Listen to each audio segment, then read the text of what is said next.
buzzword to encounter the issue of climate change is coordination, cooperation and convergence. In our country also, if we have good coordination and convergence in different schemes, we can tackle in the form of making awareness among the citizens. All the stakeholders can be sensitized on the issue, and particularly small farm holders, they have to be trained in such a way that they can have adaptive capability with them. Climate finance is also one of the issue, but Honorable Chair will talk upon those points. At this point of time, I will stop here. But yes, it was a very successful grant program, and our National Institute CRIDA took a lead under the dynamic support and command of our Dr. S.K. Chaudhary, who stayed here almost 5 days, watching and guiding us in a very beautiful way. Maybe small thing, but very important to give a clear message from our country to all the partners of G20. And it was a very successful program, I can say here. Thank you. Thank you, Dr. Rajveer. In fact, please settle down, and Doordarshan Live is going on now. And now I request Dr. S.K. Chaudhary, Vikas Mandal साहब बाद में बात करेंगे ना, vote of thanks last में. Now I request Dr. S.K. Chaudhary, DDG ICR, and he is also the chairman of this G20 technical workshop which is going on here in Hyderabad. I request Dr. S.K. Chaudhary. Thank you very much, Bala. First, let me add my own words of welcoming all of you. It was very important for the ICAR, the Indian Council of Agricultural Research, to have this technical workshop organized. I'm very happy to announce that when the MAX meeting of G20, MAX stands for Meeting of Agricultural Chief Scientists. It happened in Varanasi in India. And in that meeting, India has committed that we are going to organize 2 technical workshops. You are all aware that India has organized more than 56 now, 56 big events of G20 on various of subjects. And each event had 1 or 2 side events. So ICAR agreed to have 2 side events, one on climate resilient agriculture, which is concluded today, and one more just concluded last week. It was on One Health concept, which was held in Bengaluru.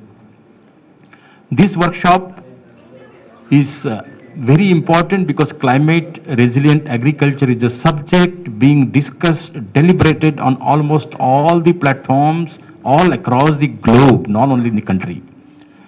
So climate resilient agriculture is also equally important, and climate resilient agricultural research is the most important.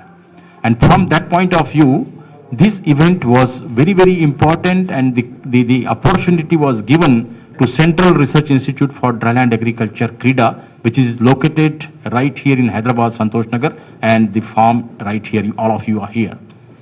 So as my colleague has said, the participants from G20 countries were there. Besides, we invited some of our friendly countries to participate in this. So in that list, Mauritius and Oman, they have given a positive response and they are present in this meeting. The meeting was successful, certainly.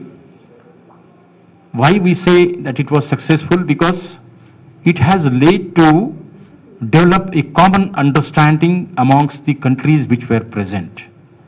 Common understanding to have a platform wherein we can share our experiences, we can share our knowledge, and we can exchange the shared knowledge with each other.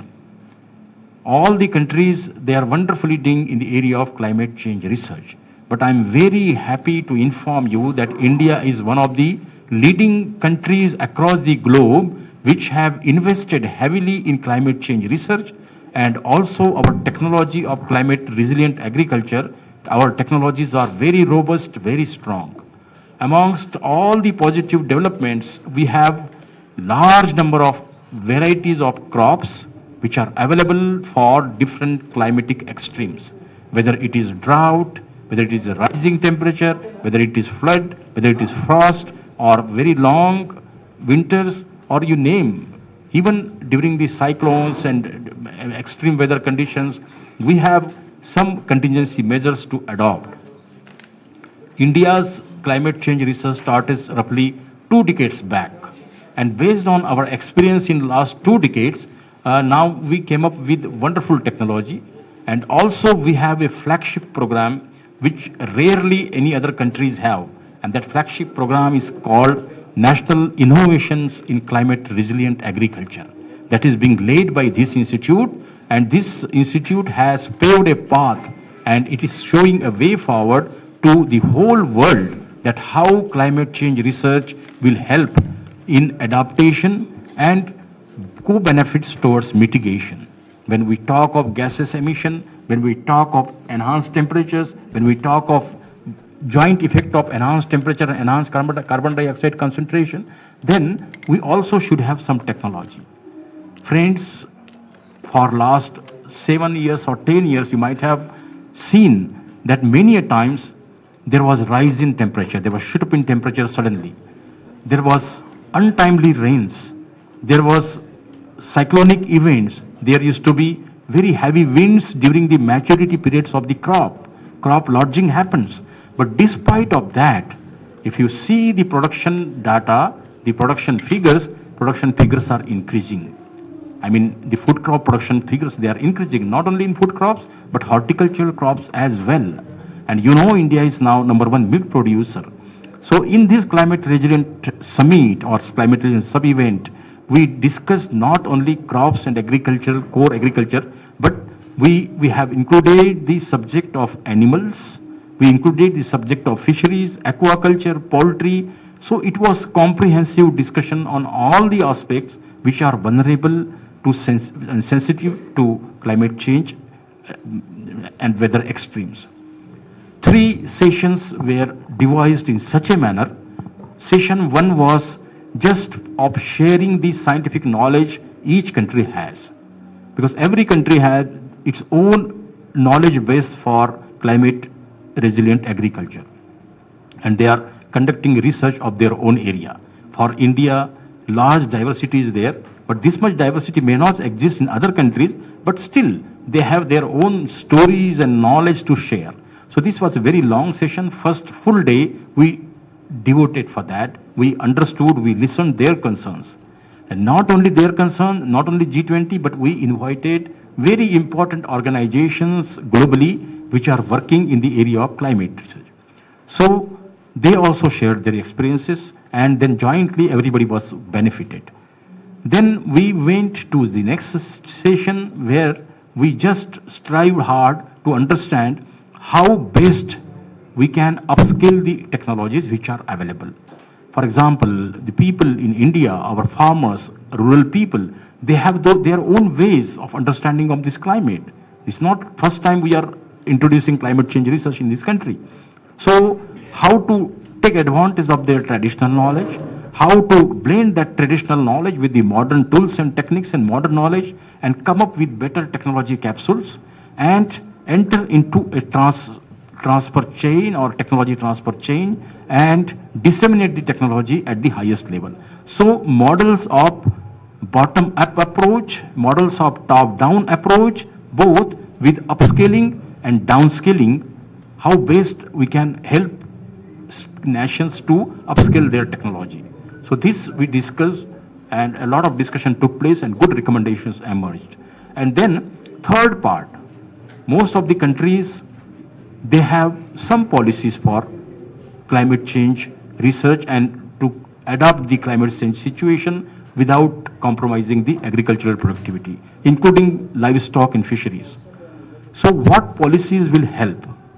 What kind of institutional arrangements be made? what kind of governance should be there if you have to mainstream the climate research and climate technologies, then what kind of policy decisions required and in which way we should move forward. And if you have to move collectively, what should be the collective wisdom and in which direction we should go. Therefore, all these aspects were discussed in depths and dimensions. But the most important point, which I would like to share with you, that all the countries, they agreed and they want to have a common platform on which we can regularly share our climate experiences. This will not only help India, but also help other countries. For example, one example is just neighboring countries, if some disease emerges. So how and in which direction that disease will spread? What kind of surveillance system we should have? That disease is affecting only to animals or only to birds or animal and birds together or in human being also, so that we can immediately take the precautionary measures. So these kind of things will happen. Similarly, meteorological understanding, the meteorological data, you must be agree with me that if you look back 1 decade back, meteorological forecast, people used to laugh. When there is a forecast of rain, rain will not be there. When there is no forecast of rain, then rain will definitely happen. So we used to laugh and we used to crack the jokes. But now, just see, if you see weather report and the short range forecasts are made very, very accurately. So a lot of modifications have taken place, simulation modeling, and also some scientific developments have taken place in forecasting the rains or even other extreme events of weather and climate. So these are the positive things happening. And some countries where economy is completely dependent on agriculture, but some countries economy may not depend on agriculture, they may not assign the equal importance what India is assigning. But this provides G20 kind of this kind of event, particularly on technical aspect. Exclusively technical aspect was discussed here. We did not discuss any other political or any other condition. Our discussion was limited only to technical happenings and scientific developments in the area of climate resilient agriculture, including livestock and fisheries. So we discussed field crops, we discussed horticultural crops, we discussed livestock, we discussed poultry, we discussed fisheries, we discussed aquaculture as a whole. So whether it's marine fisheries, inland fisheries, brackish water or fresh water or cold water, whatever it is. So a lot of discussions took place, and our recommendations are in the process of, draft recommendations are ready, but again we are sharing with our counterparts in different countries. They will further give their input and we will refine our recommendations.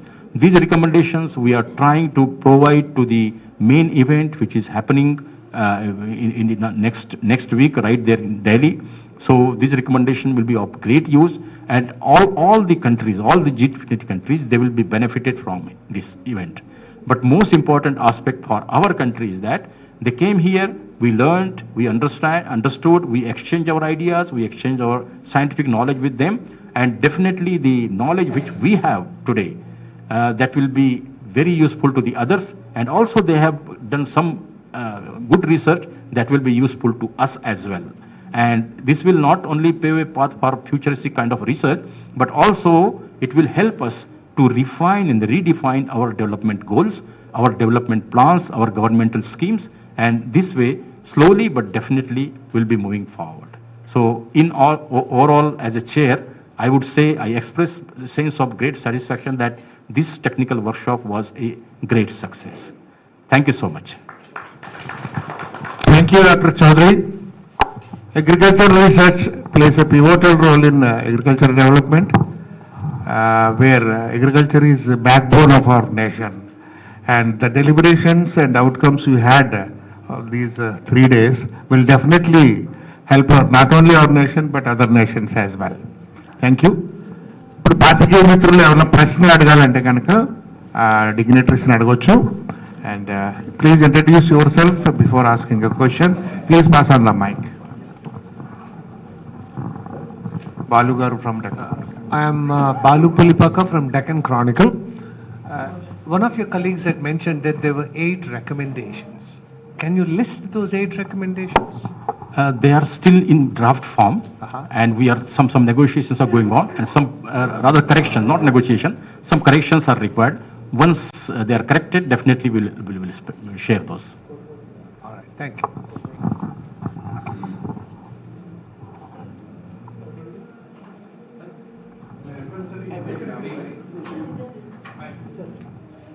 FM Salim Hindi मिला आपसे हूँ sir. मैं जानना चाहूँगा कि जो दूसरे countries के डेलीगेट्स आए थे उसमें से कुछ ऐसे उदाहरण जो हमारे सामने हों, जो सफल उदाहरण जो हम यहाँ भारत में अपनाने के लिए। जी, बहुत बहुत धन्यवाद।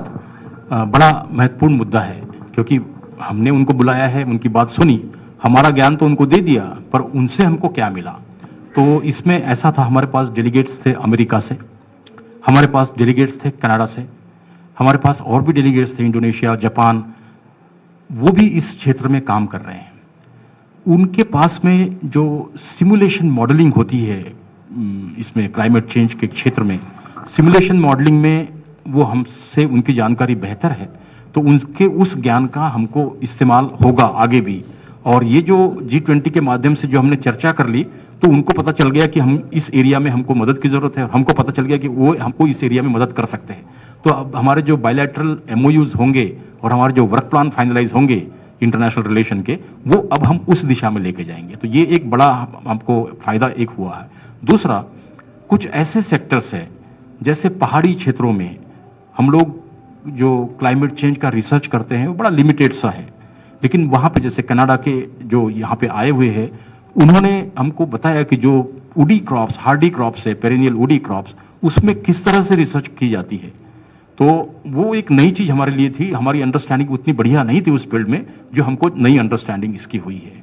तो ये एक दो उदाहरण है, ऐसे कई बातें हैं, क्योंकि चर्चा में बड़ी सारे मुद्दे आए हैं, लेकिन ये महत्वपूर्ण बातें हैं जो हमको आगे मदद करेंगे और हमारा जो क्लाइमेट चेंज का रिसर्च है इसको और सुधारने में मदद करेंगे।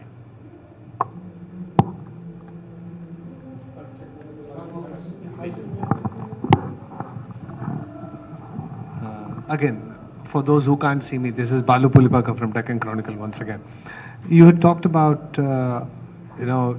you also discussed issues related to animal husbandry, fisheries, aquaculture, poultry. Can you tell us, maybe just one example each or something, how is climate change affecting each of these sectors? Thank you. Thank you so much. First, I will take the livestock sector, animals particularly. We are human beings. We experience the heat. We experience the cold. But animals, they cannot speak. But we understand, our farmers, they understand whenever temperature is more, when temperature is now shooting to 50 degrees centigrade, 48, 49, that time, animal, its milk production, and also the life of animal, it gets adversely impacted. So what are the new things we can do in climate change? So we did some research on, number one, shelter, providing correct shelter with correct humidity and temperature controls there, which are possible at the rural level. And if you see in villages, particularly in many parts, whether Maharashtra, Telangana, many parts you will go and will find that farmers are now aware. Farmers तो पहले भी गाय के ऊपर या भैंस के ऊपर कुछ एक बोरा की डाल देते थे, उसको गिला करते थे. This much understanding was there. But now, new sensors, very cheap and very low cost sensors are there, which can be used. You can maintain good humidity there, good temperature. This helps them to maintain good health, number one. And it also helps us to get better milk productivity. Point number two, some animals like bhais, buffalo. Buffalo is known for enteric fermentation. You know, वो खाती है, खाने के बाद में बहुत देर तक जुगाली करती है. The food remains in their mouth for a long time, and they take and they inside their rumen, they keep it for some time. Again, they have a unique mechanism to bring it back, and again chewing happens overnight. In this process, a lot of methane is emitted. So this methane gas is emission. It happens at a rapid rate in animals, particularly in buffalo, and some of the ruminant also. So ICAR and in our NICRA project, we came up with some mixtures, some supplement mixture. These are the food supplement or feed supplement which can be added to their feed, and once they, along with grasses, they chew it, keep it, then these gases emission can be reduced significantly. And this reduction helps us to reduce the greenhouse gases emission as well. This is one example from livestock. Similarly, in the area of fisheries. When you're talking about reduction of emissions, can you hear me? Yeah, very much, very much. When you're talking about reduction of emissions by using supplements, can you even weigh or approximate percent of like how much? Yeah, Let us say a buffalo emits 100 kg. yeah. So researches so far, it indicates that there is a possibility to reduce the emissions by 30 to 40%. And this is huge. 30 to 40% is a huge. And our institute, which is located at Bangalore, which is specifically dedicated to animal nutrition only, that institute, it came with some very good feed blocks. Here also in CRIDA, although animal science is not our subject, but KVK, where you are sitting, our KVK colleagues, they also promote some of the cakes and some of the feed material that helps reduce the gases emission. Yeah.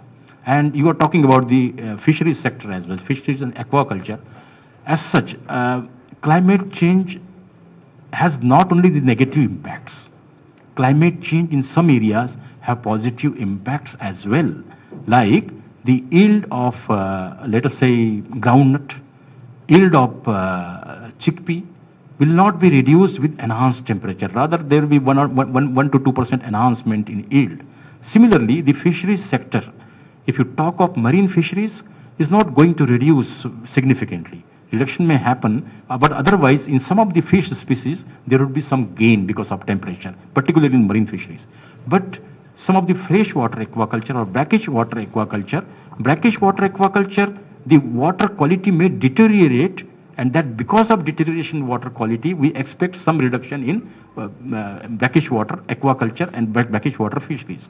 But in freshwater, if water is fresh, quality is good, then we don't expect anything.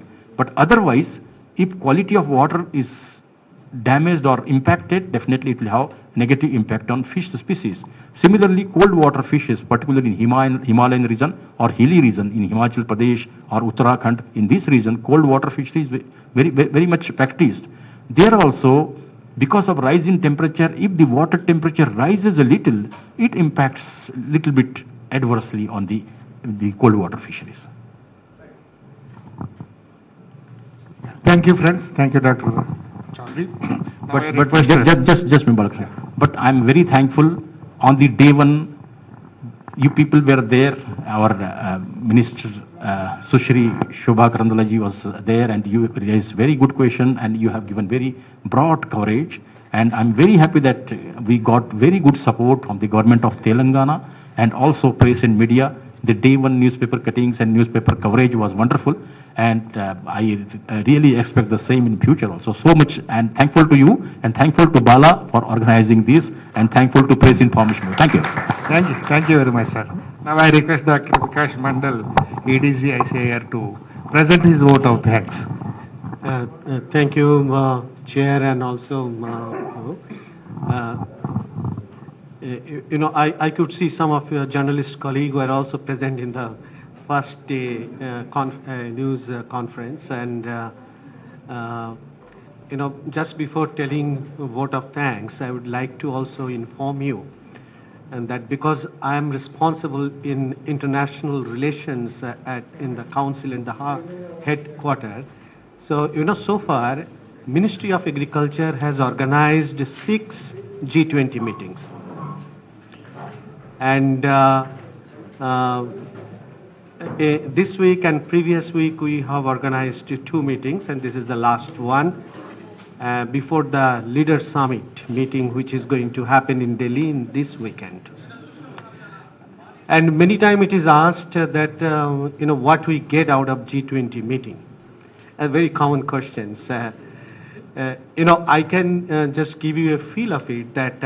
I joined the headquarters in February and April. There was a G20 meeting.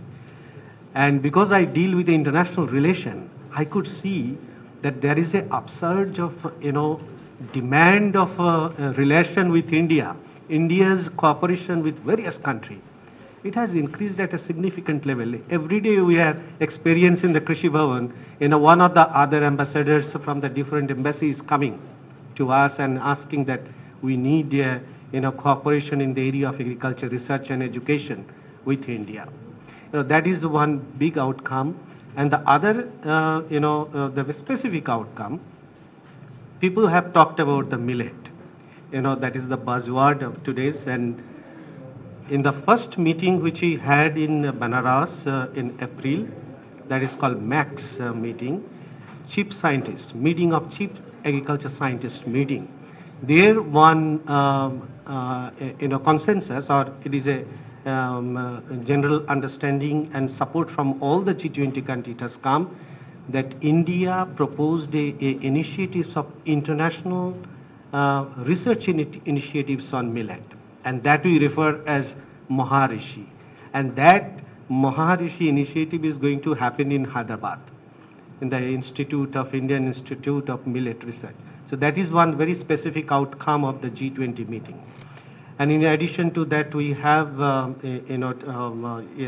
yesterday, several important issues of climate change of common interest has emerged. And based on those issues, the recommendation has been drafted, as mentioned by the chair, that is still in the process of modification. Once we have communicated to all the countries for their feedback. So once we get that, then we'll be able to circulate. So with this, I would like to thank, I could see that as many numbers of this, the mouthpiece, I could see more than dozens of, news channels and large number of the journalist friends are here. I thank you for you are able to come here and feel that it is an important event, and it requires, this information is required to be disseminated to the common people. And in this process you play so important role. And the scientist's job is to generate, information technology and then take it to the stakeholder. But the information taken from the scientific research institutions or the conference and meeting to the common public, that is through you. So many thanks for coming and attending this conference, and wish you give a wide publicity. Thank you. I also like to thank the chair of the meeting, Dr. Chaudhary, is the backbone of these initiatives and meeting. And we have Dr. V.K. Singh, director of CRIDA, is the main force behind very successful execution of the meeting with a large number of scientists and administrative support. I also thank Dr. Rajveer Singh. He joined from headquarters New Delhi, and he is also a climate scientist, very, very connected to the development of research development in the field research. And I thank you, Dr. Singh, for attending. And there are many organizers here. We could have a very wonderful field visit. In the meeting hall, we only talk on the slides and things, but this is the place. I think I'm so proud. I was telling to the chair that we should have a climate conference center right here in this research farm, because this is the place when you talk and discuss about the research, you practically able to see what kind of research and technology being developed, and that is the best way to disseminate information to the people. So the today's meeting organized, today's farm visit organized by the scientists from CRIDAs and other technical administrative support. Thank you, all of you, for that. And also I would like to also thank, the security provided by the state is so wonderful, and you could see so much of security. It's very easy, smooth moving in the roads. So thank you one and all. Thank you.